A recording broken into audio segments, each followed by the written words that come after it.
O Brasil manteve as mesmas características coloniais, certo? O que significava? A economia continuava agrária. A gente começou com a economia agrária na colonização com o pau-brasil. O que é agrário? Você vai plantar uma coisa, você vai plantar uma coisa que já está ali. Depois você plantou a cana-de-açúcar, aí saiu o açúcar, beleza? Aí você achou o ouro, que estava na beira do rio.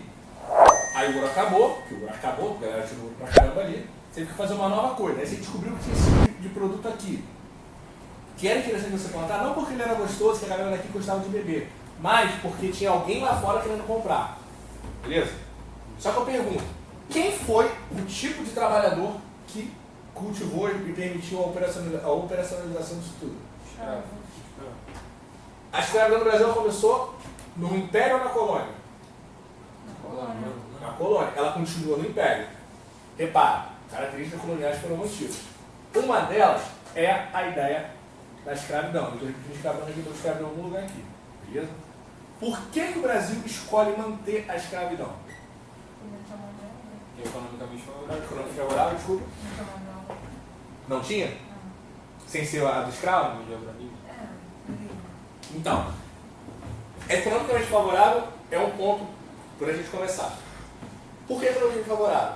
Porque não é só você ter alguém trabalhando de graça para você. É você comprar alguém e depois você poder negociar esse alguém. Então, se você pensar na ideia de que você vai em África e consegue aprisionar uma pessoa pagando, digamos, 10 mil por ela e traz ela para o Brasil e vende ela a 100 mil, você vai lucrar 90 mil. Alguém que compra um escravo por 100 mil e que esse escravo vive 10 anos trabalhando, está gastando em tese 10 mil reais por ano por aquele escravo. Ou seja, está pagando menos de R$1.000 por mês, digamos assim. É mais barato do que você ter um trabalhador livre. Mas aí, você tinha trabalhadores livres que poderiam ser utilizados. As próprias pessoas que estavam aqui sendo escravizadas, elas podiam ter sido transformadas em trabalhadores livres aqui na independência e trabalharem nas fazendas. Mas tem a questão da vantagem econômica, porque é um negócio, o tráfico de escravos, o tráfico continental. Beleza? Além disso, você tem a própria questão de concepção de ideologia de que aquilo é o certo. Quantas as pessoas acham que isso é normal? Não. Tem uma concepção de que, acho que é a ideia de supremacia, né? Que o branco era... Supremacia? Supremacia o quê? Supremacia racial. Isso aí. Se manifesta também, sabe como? De forma tácita, silenciosa.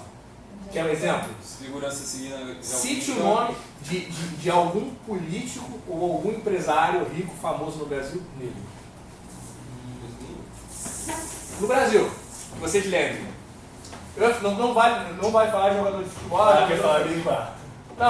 Não vou entrar na questão do futebol de novo. Mas pensa, por exemplo, vamos lá, sei lá. Existe algum presidente no Brasil que vocês lembram que é negro? Foi essa piada, foi. A gente não lembrou de ninguém. Só que a forma como a gente lida com isso é um reflexo disso aqui. Só que a gente às vezes não percebe. A piada é um exemplo disso. O humor é um exemplo disso. Essa aqui é um exemplo do dia a dia. O pé da gente, quando a gente joga bola descalço, quando a gente está descalço na rua, ele fica sujo. Sim. Muita gente fala que o pé está como? Preto. Preto está sendo associado à sujeira. Trazendo para português, Alicia, a semântica por trás de tudo isso é uma forma de você discriminar. Porque você está associando a sujeira à cor preta. Então você vai considerar que a partir dali, preto está ligado a coisa suja. Então, ele está muito no detalhe, mas tipo, bastante percebido. Por que está no detalhe, não? Porque durante, pelo menos no Brasil, 388 anos, você teve isso aqui valendo. Brasil depois de chegar para os portugueses. Porque foram os portugueses que trouxeram isso para cá. A existência do trabalho escravo no Brasil, ele fala assim, olha, o trabalho escravo é permitido. Ou a gente não vai tocar no ponto do trabalho escravo, mesmo depois da independência. Tá bom. Quem é o escravo no Brasil? São as pessoas que vão vir traficadas do continente africano para cá. No continente africano as pessoas são negras. Então, consequentemente, você vai dizer que no Brasil os negros são escravizados. Minha mãe é empregada doméstica. Minha mãe é empregada doméstica. A minha avó, por parte de mãe, sabe o que ela era? Empregada doméstica. A minha avó, por parte de mãe, nasceu, se não me engano, em 1930 e pouco. 30 e pouco não, desculpa. 1920 e pouco. 1915 e 1920. Mas nessa época minha avó nasceu.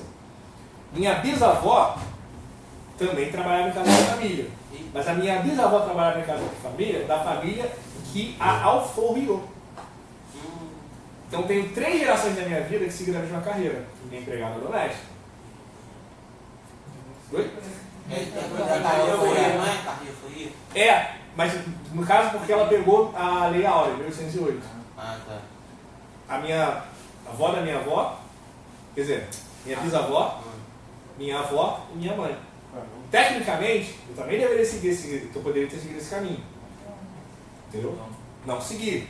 Porque minha mãe conseguiu deixar uma certa condição para eu estudar durante um tempo. Depois não deu mais. Mas ainda assim deixou uma certa base. Isso é um reflexo disso aqui. Porque a pessoa que foi alforriada em 1888, ela trabalhava em casa de família, era aquela coisa de escravo da casa. Você ouviu falar dessa expressão? Acho que é. Tem aquele filme Django Livre que trata isso de maneira muito categórica. Eu amo esse filme. Esse filme é muito bom. Pô, tem aquele negão lá, Final, então. lá, o que trabalha lá dentro lá. É, o Samuel Jackson, ele é o Stephen, dono da casa. Stephen. Isso aí mesmo. Que se considera alguém livre e pede para ser chamado de senhor pelos outros escravos. Que ele é o negro da casa. Inclusive rouba o Candy, que ele começa a ser, a primeira cena dele está sendo um cheque no nome do Candy. Pouca gente percebe, mas ele está roubando o senhor dele. E trata o Candy como se fosse um qualquer. Até a hora que na primeira cena, quem lembra do filme, ele fala, sinto saudade de você com uma pedra no meu sapato. Aí o Leonardo DiCaprio, que é o Candy, fala assim, arruma uma cama pro Django. Ele vai dormir na casa, eu estou mandando. Aí o Leonardo DiCaprio faz valer o nome. E aí o Stephen fica bolado e sai, porque ele lembra da relação de hierarquia. Mas o Stephen é uma exceção nesse processo, porque uma parte dos outros, pessoas que representam pessoas escravizadas, estão sempre de cabeça baixa e obediente, exceto o Django, né? A menina que faz o par romântico com ele, e o Stephen. Os outros são assim. D'Artagnan, por exemplo, aquela cena do cachorro, quem lembra? Isso é um processo histórico construído. Se a gente parar para pensar, a escravo da casa depois foi empregado doméstico. Assalariado. Suavizaram o bagulho pesadão. E aí a pessoa que é escravo doméstico, escravo doméstico que é empregado doméstico, que trabalha na casa de alguém, ela não tem que deixar o filho ou a filha. O que ela faz? Ela leva junto com você. E a criança já começa a ajudar. Ou seja, na mente da criança vai também. E já começa a exercer aquela profissão e tende a seguir. Isso até um momento na história a gente consegue romper individualmente. Mas isso não elimina a estrutura que existe. O legal é que quando a gente olha para a história, a gente vê um momento que essa estrutura, não que ela foi construída, que foi erguida, mas que os caras escolheram manter essa estrutura, que dá reflexo nos dias de hoje. E foi aqui, quando o Brasil fica independente. Por quê? Manter as características coloniais. Para quê? Para que a economia agroexportadora continue valendo. Para que uma minoria tire vantagem, em detrimento de uma maioria. Só que no dia a dia você vai reforçando isso, inclusive com seus próprios escravos.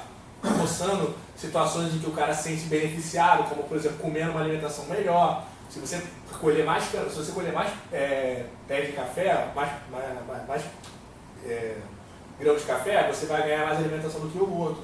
Então você vai reforçando esse status, não é só pela chibatada. Também existem as negociações entre senhores e escravos, mas que não elimina a escravidão, só mantém funcionando. Porque os caras escolheram isso no Brasil em 1822.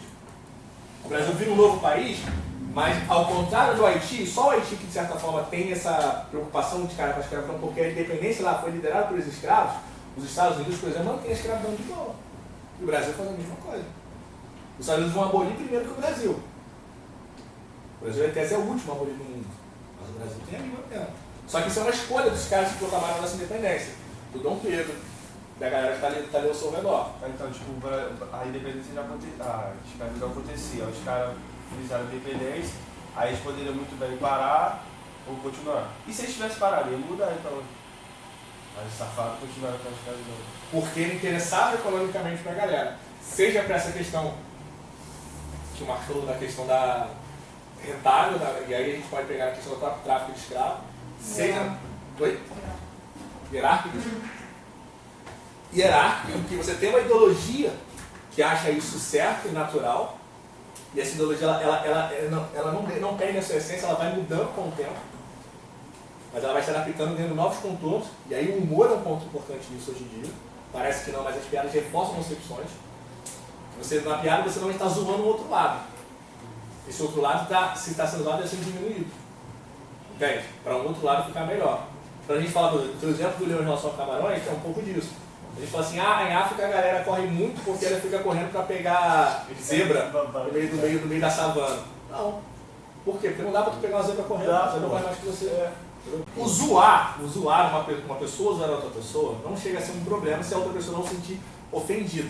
Por exemplo, O seu pai. Vocês podem me zoar, por exemplo, ah, professor, teu cabelo está caindo, pode ser que esteja crescendo ultimamente.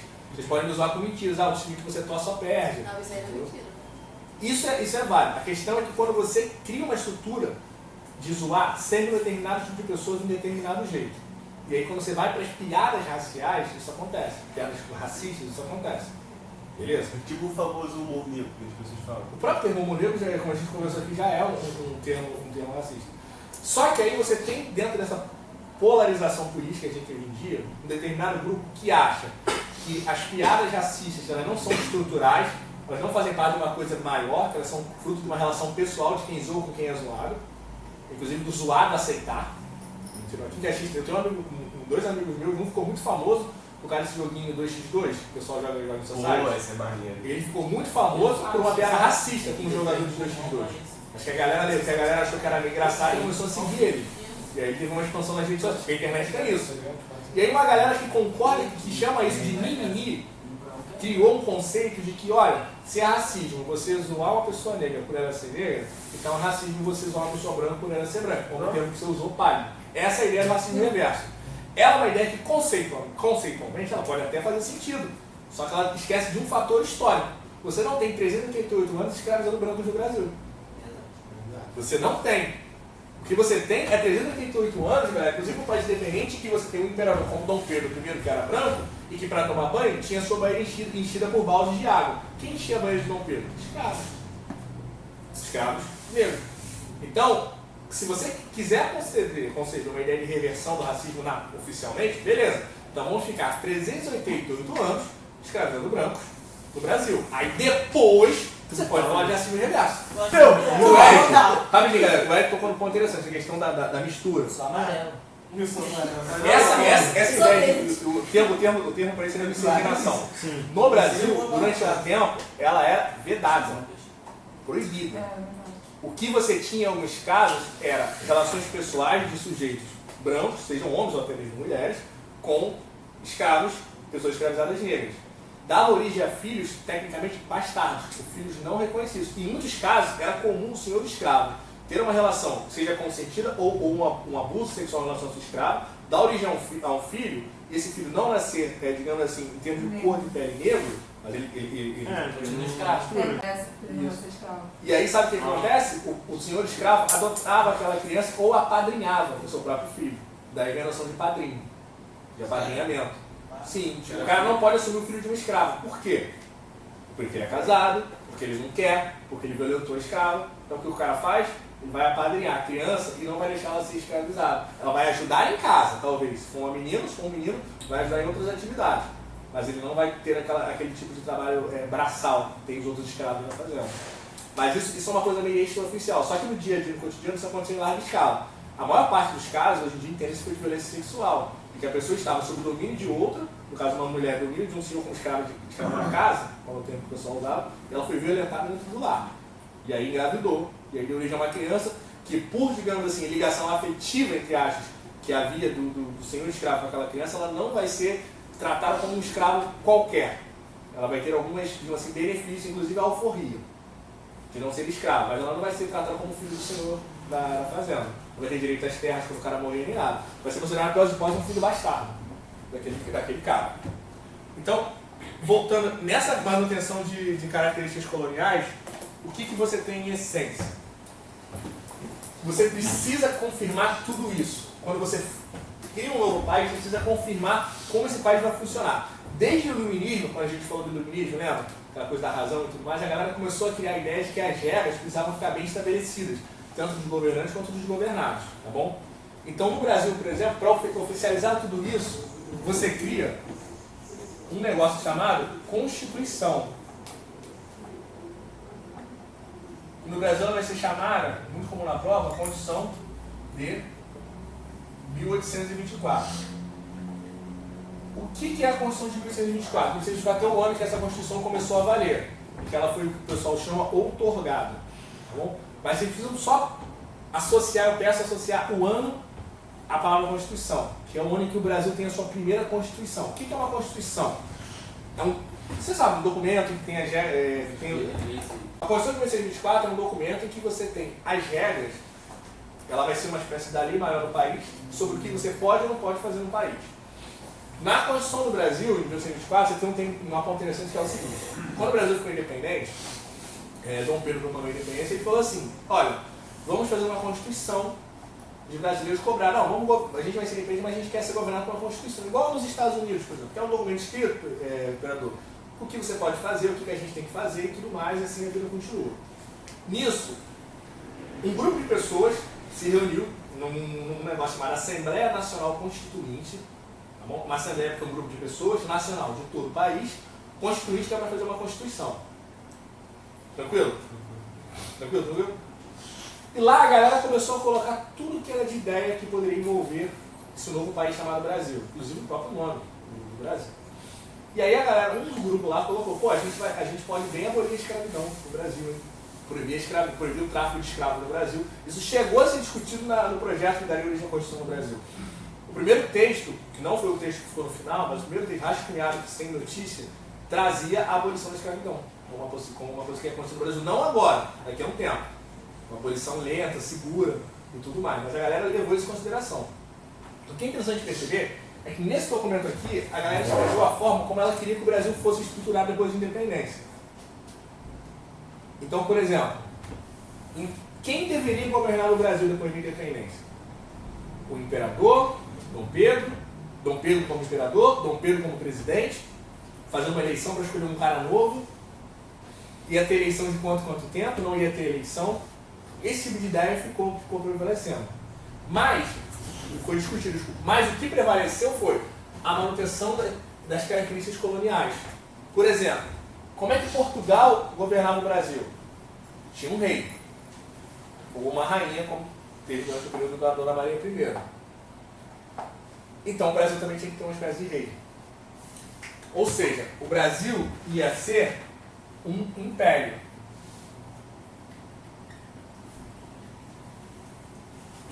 Manteve a característica colonial, porque Portugal era tido como um império. Aí a Constituição tinha o Dom Pedro, né? Sim. Aí, pô, ele é o rei na época. O imperador. O imperador. Pô, ele vai fazer a Constituição para favorecer as mentalidades de Portugal e a dele, não? Sim. Mas, tipo, o povo não vence nada não? Faz nada não? Ninguém faz nada não? Imperador?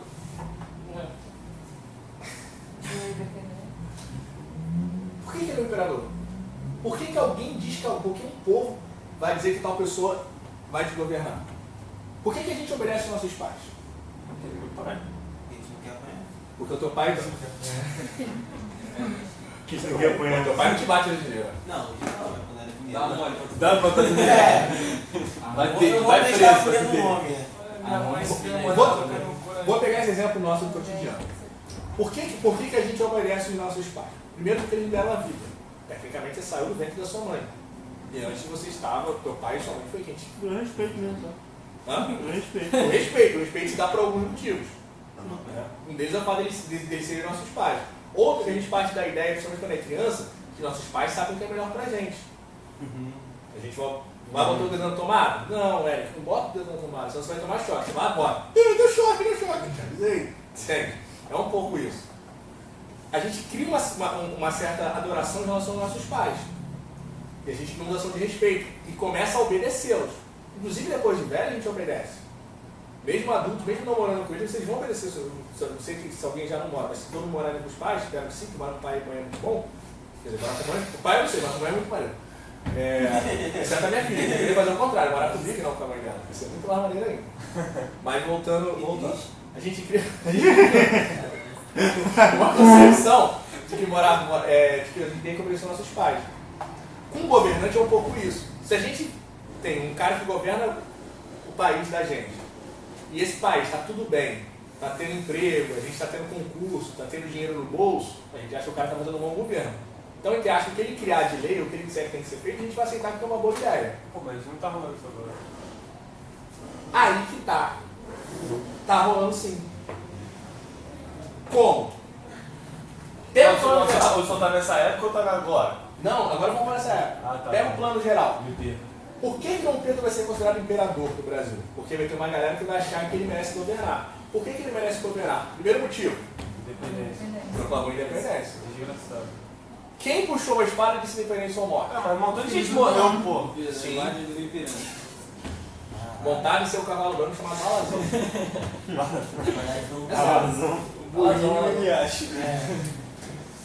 Fala.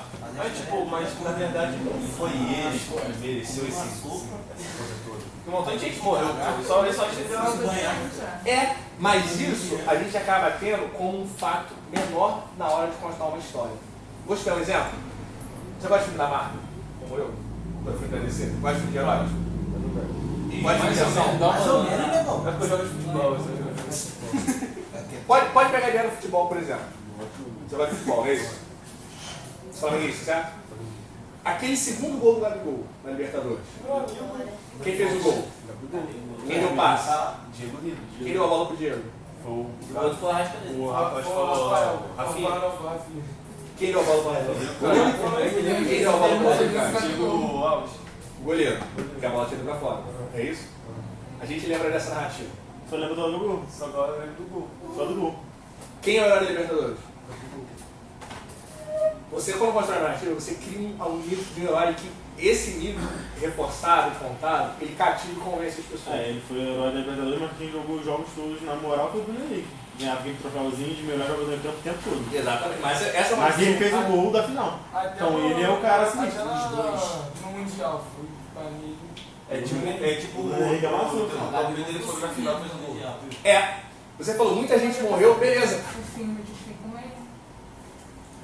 Pra você criar um herói, sim. Só O fim é importante que ele vença. Se você pegar, por exemplo, a ideia da declaração da independência, as margens do Riacho de Piranga, Dom Pedro montado em seu cavalo branco empenhando sua espada, tecnicamente não há ninguém que diz que isso aconteceu. Nenhum relato escrito diz que isso aconteceu daquele jeito. O relato mais fiel é de um padre que estava participando da viagem de Dom Pedro, voltando de São Paulo para o Rio de Janeiro, diz que Dom Pedro estava passando mal.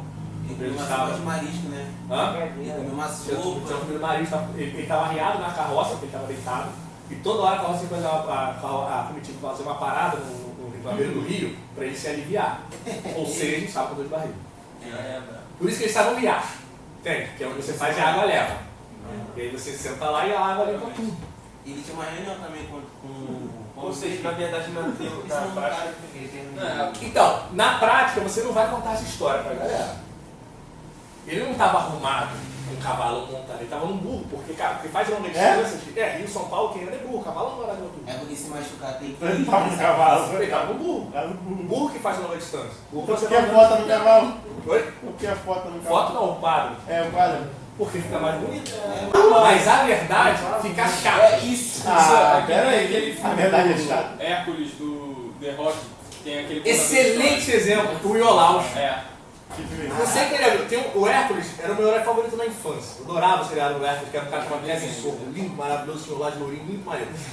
Aí fizeram o filme do Hércules com The Rock, né? Mano, o filme do Hércules é sobre as lendas do Hércules, de, tipo assim, de lutar contra o leão, derrotar um dragão. Só que isso tudo é narrativa, que aumentam as conquistas do Hércules. E tem um monte de gente que luta junto com ele. Mas quando a galera conta, ele derrotou um exército. Sozinho. Não, aí tem a mulher que tá com a flecha, tem um maluco que faz previsão, tem o Iolaus que fica gritando, motivando a galera, tem outro maluco que luta pra ganhar no perde. Quando tu vai ver, tem um monte de gente junto. Mas se você contar que ele tá lutando, porra, é o mesmo efeito. Mas fala que o Hércules sozinho. Semideus, filho de Um Zeus. filho de Zeus, um homem sozinho fez aquilo.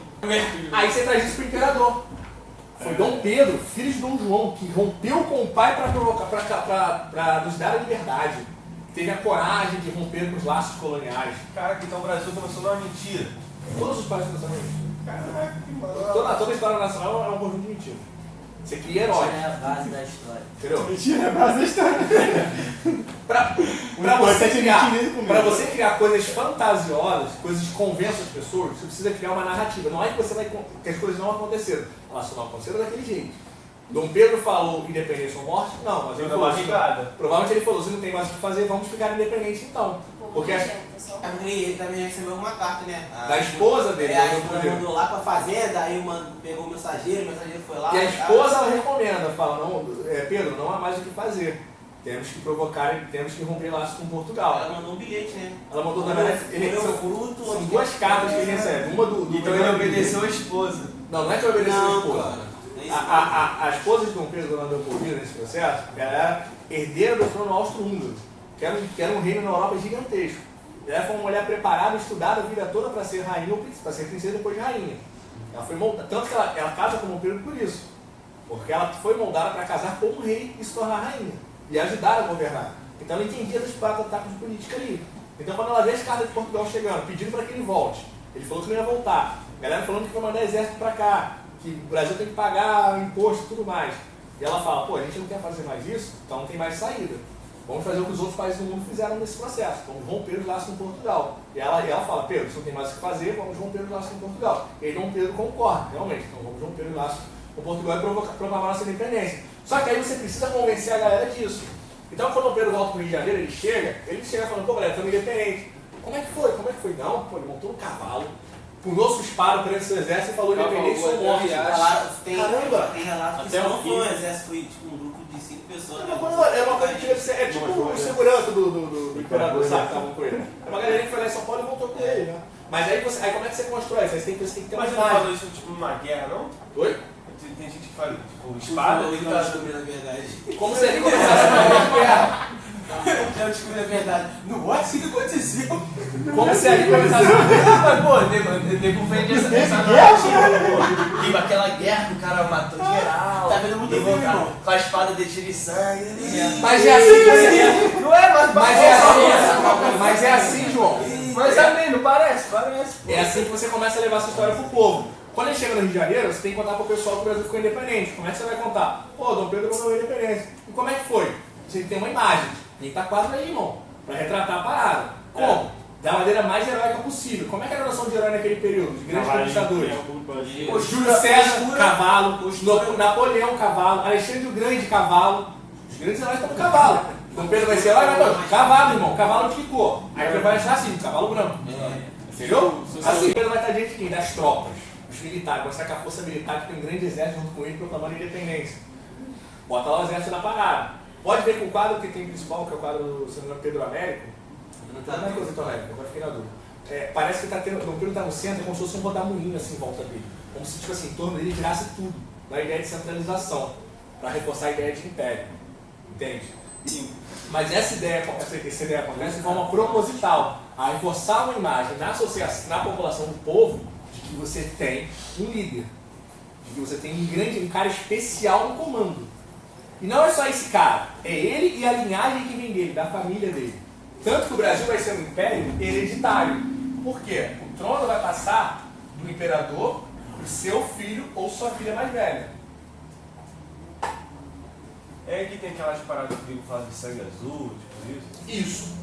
Por que o sangue azul? Porque o sangue é vermelho, normalmente. Mas algumas pessoas especiais têm o sangue de uma cor diferente. E o azul é a cor do céu.